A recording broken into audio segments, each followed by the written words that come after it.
Come sit a minute before the mosquitoes find us both. Pull that chair into the shade there, under the porch roof. My name is Anna Beiler, and if you're new here, I'm glad you found your way to my porch. I want to show you something before we start talking, and it'll take 2 minutes, no more. Reach into that basket by the door. The one with the dried leaves in it, tied up with string. Go on, lift it to your nose. You smell that? Sharp, almost minty, but not quite. That's rue, and it's been growing along my garden fence since before I was married, and it is one of the reasons you will never see a can of bug spray sitting on an Amish shelf. I want to tell you something plain right at the start, because plain is how I was raised to talk.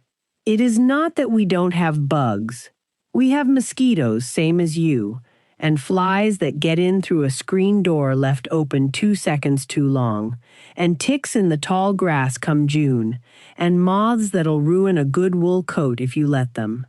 We deal with the same pests you do. We just deal with them a different way, and it costs almost nothing, and it does not leave a chemical smell on a child's skin. By the time I am done sitting here with you, you are going to understand why my grandmother would rather have gone without shoes than buy a can of spray with a warning printed on the back of it. If this is the kind of plain, useful help you came looking for, go ahead and subscribe, and tell me down in the comments what state you are watching from. Before I hand you what I know, I want to tell you why we do it this way, because the why matters more than the how. My mother used to say that God gave every pest a plant that troubles it, and it was only a matter of a body paying attention to find the pairing. I did not fully believe her when I was young. I thought it was just something old women said to keep from spending money. But I have kept a garden and raised children in this house for over 30 years now, and I have watched it work too many times to call it a coincidence anymore. There's another reason too, and it's the one that troubles me most when I think about the sprays you buy at the store. Read the back of a can sometime, slow. There is a warning to keep it off your skin, a warning to keep it away from children, a warning to wash your hands after spraying it into the very air you are about to breathe. Then we turn around and spray it directly onto our arms and our necks and send our little ones out to play in a cloud of it. That never sat right with me. A thing that warns you not to touch it is not a thing I want touching my family. So we grow our answer instead. Let me walk you through what grows along an Amish fence line, and why, because there is a reason for every one of them, and none of it is guesswork passed down for the sake of tradition alone. The first is the rue I handed you a minute ago. It is an old, bitter-smelling herb, and mosquitoes cannot abide the smell of it, though we find it pleasant enough. I keep a row of it along the porch, and I keep dried bundles hanging near the windows. And I have noticed, summer after summer, that the mosquitoes thin out considerably wherever it grows thick. My grandmother kept it the same way, right by her door, and she told me once a mosquito will fly clear across a yard to avoid a patch of rue if it has any other choice at all. The second is basil, and this one surprised me the first time I learned it, because I had always grown basil for the kitchen and never once thought of it as a guard for the house. Set a few pots of it near your door, or better, right in the window box, and the flies that would ordinarily come sailing in when you open the screen will turn off before they reach it. I crush a leaf between my fingers most mornings just walking past, and the smell that lifts off it, the one we love in a good tomato sauce, is the very same smell that sends a fly the other direction. The third is lavender, and I'll tell you plainly, this is the one I love best, not only for what it does, but for how it does it. It keeps the moths from your wool. You may know already to tuck a sachet of it into a drawer or a chest, And that is right. That is what my mother did and her mother before her. But I want you to understand why it works, and not just that it works.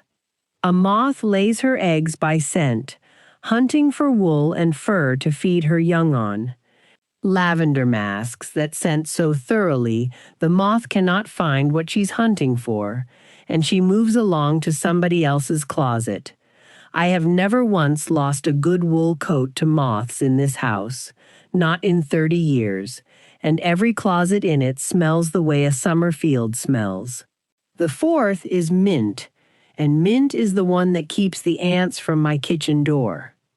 Ants travel by a scent trail, one following the one ahead of her, and mint scrambles that trail entirely. A line of ants will march right up to a patch of mint growing by a doorstep and simply stop, confused, and turn back the way they came. I've watched it happen with my own eyes more times than I could count. Plant it along your foundation, though I'll warn you, plant it in a pot buried in the ground, for mint left to its own will take over your whole yard inside of 2 summers if you let it run free. The fifth is marigold, and this one is for the garden itself, not the house. Set marigolds along the border of your vegetable rows, and they'll keep off the beetles that would otherwise strip your squash and your beans down to bare stems. There's an oil in the roots of the marigold that the beetles cannot tolerate, and they steer clear of the whole row rather than cross it. I have never once needed to dust my garden with anything from a store, not in all my years of growing food for a family of 9. That's the growing side of it, the standing guard that works quietly all season without a bit of effort from you beyond the planting. But there is another side to this, the side that matters most when the bugs are already on you or already in your house, and you need something faster than a row of herbs by the fence. This is what my grandmother mixed in her own kitchen, and what I still mix in mine. If this is doing you some good so far, subscribe and turn on notifications so the next one finds you when it is ready. Now, I'll tell you something my mother used to say. A remedy you can't remember is no remedy at all. You nod along today, and by the time you need it, half of it has slipped away. So we gathered everything up. Every trick I've shared here, and a good many I haven't, written down plain and sorted by the problem. When something goes wrong in your house, you open it, and the answer is sitting right there. The link is down below in the description. You'll find the link down below in the description. It costs less than 1 trip to the store for something that won't work half as well. The first mixture is for your own skin, for the evenings you're out on the porch or working the garden and the mosquitoes are thick. Take a small jar and fill it most of the way with witch hazel, which you can buy plain and cheap at any pharmacy. Add 10 or 12 drops of citronella oil and the same of eucalyptus if you have it, though citronella alone will do the job if that's all you can find. Shake it well before every use, for the oil will separate from the witch hazel if it sits, and you want it mixed each time. Dab a little on your wrists, behind your ears, along the back of your neck. It smells clean, almost like a garden itself, and it keeps the mosquitoes off for the better part of 2 or 3 hours before you'd need to dab it on again. I keep a jar of it by the back door all summer long, right next to where the children hang their sun hats. The second mixture is for the house itself, for the flies that get in no matter how careful you are with the screen door. Fill a spray bottle with plain water, add a good spoonful of dish soap, and 15 or 20 drops of peppermint oil. Shake it and spray it along your windowsills, your door frames, anywhere a fly likes to land and rest. The soap breaks down whatever a fly's foot uses to grip a surface, and the peppermint keeps it from wanting to land there in the first place. I do my windowsills with this once a week through the warm months, and I've noticed considerably fewer flies making it past my kitchen door than I used to see before I started. The third is for the garden itself, for the soft-bodied pests, the aphids and the like that cluster on the underside of a leaf where you'd never think to look. Mix a spoonful of dish soap into a quart of water, nothing more complicated than that, and spray it directly onto the leaves where you see them gathered. It does not poison the bug the way a store chemical would. It simply breaks down the waxy coating that protects its body, and it dries out and dies within the day. It is gentle enough to use right up until the morning you pick your tomatoes, which is more than I can say for anything you'd find in a can at the hardware store. The fourth is one my grandmother used for ticks, and it is one I hold especially close, because ticks worry me more than any other pest, given what they can carry. Before anyone in this house heads out into the tall grass or the tree line, I mix a spray of 2 parts water to 1 part apple cider vinegar, with a few drops of lavender oil added in, and I go over their ankles and their pant legs with it. Ticks find the smell disagreeable and tend to avoid climbing onto a body treated with it. I'll say plainly, this is a deterrent and not a guarantee, and I still tell my children to check themselves over careful after they've been out in the brush. For nothing homemade or store-bought, both is a perfect shield against a tick. But it has served this family well for longer than I can rightly count, and I trust it the way I trust few things. The fifth, and this one surprises folks every time I mention it, is for keeping spiders from setting up house in your corners and your window frames. Spiders, it turns out, cannot abide the smell of citrus. Save the peels the next time you have oranges or lemons in the house, and rub them along your windowsills and your door frames, or better, boil the peels in water and let it cool, then wipe it along the same spots with a cloth. The spiders will move their webs elsewhere, and you will not have to sweep down a corner every other day the way you might have before. Now, I want to be honest with you, the same way I was honest at the start of this. None of what I've handed you here works the instant way a can of spray promises to work. There is no magic in a jar of witch hazel and citronella. What there is a steady, gentle defense that costs you pennies instead of dollars, and does not leave a residue on your children's skin, and does not require you to hold your breath while you use it. Some of it you'll need to renew more often than you'd renew a store spray.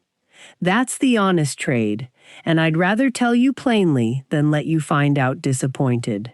But I will tell you this too, in 30 years of raising a family in this house, we have never once needed a can of anything, from a store shelf to keep the bugs out of our home or off our skin. We've had the ordinary bites and the ordinary nuisances that any family gets in the warm months, same as you. But we have never breathed in a chemical fog to get there, and we have never worried what was soaking into a child's skin along with the protection. I think about my grandmother often when I mix these things in my own kitchen now. She kept her garden the way her mother kept it before her, and her mother's mother before that, and none of them ever once thought to question whether a plant could do a job just as well as a chemical could. It was simply how a house was kept. The knowledge of which plant answered which pest was passed the same way a recipe was passed, sitting at a table, showing, rather than telling, a daughter watching her mother's hands and remembering. I worry sometimes that this kind of knowing is thinning out even among us, the way it's already thinned out almost entirely in the world outside our fences. My own daughters know it because I have made certain to teach it, the same way it was made certain to me. But I have met young women, even within our own community, who reach for a can from the store without a second thought, simply because nobody sat them down long enough to hand them the older way. So that is why I bothered to gather all this and sit here with you today, Anna Beiler, at my own kitchen table, the same table my grandmother once sat at. Not only for the saving, though the saving is real, and it adds up considerably over the years when you stop buying what your own fence line can grow for free. It is for the same reason my grandmother taught me. There is a freedom in knowing how to care for your own household without needing a shelf full of bottles to do it for you. A freedom in stepping outside and looking at rue and basil and lavender growing along your fence and knowing exactly what work each one is doing for you, quietly, all season, without a bit of effort once it's planted. I'd like to know which of these you'll try first. Truly, I would. Leave it for me down in the comments and tell me. And if there's a plant your own grandmother swore by that I haven't mentioned here today, I hope you'll share that too, for I am still learning, even now, and the best of what I know came from someone willing to hand it to me. Thank you for sitting with me through this. Subscribe if you want more old household wisdom, and the next video is right there on your screen when you are ready for it.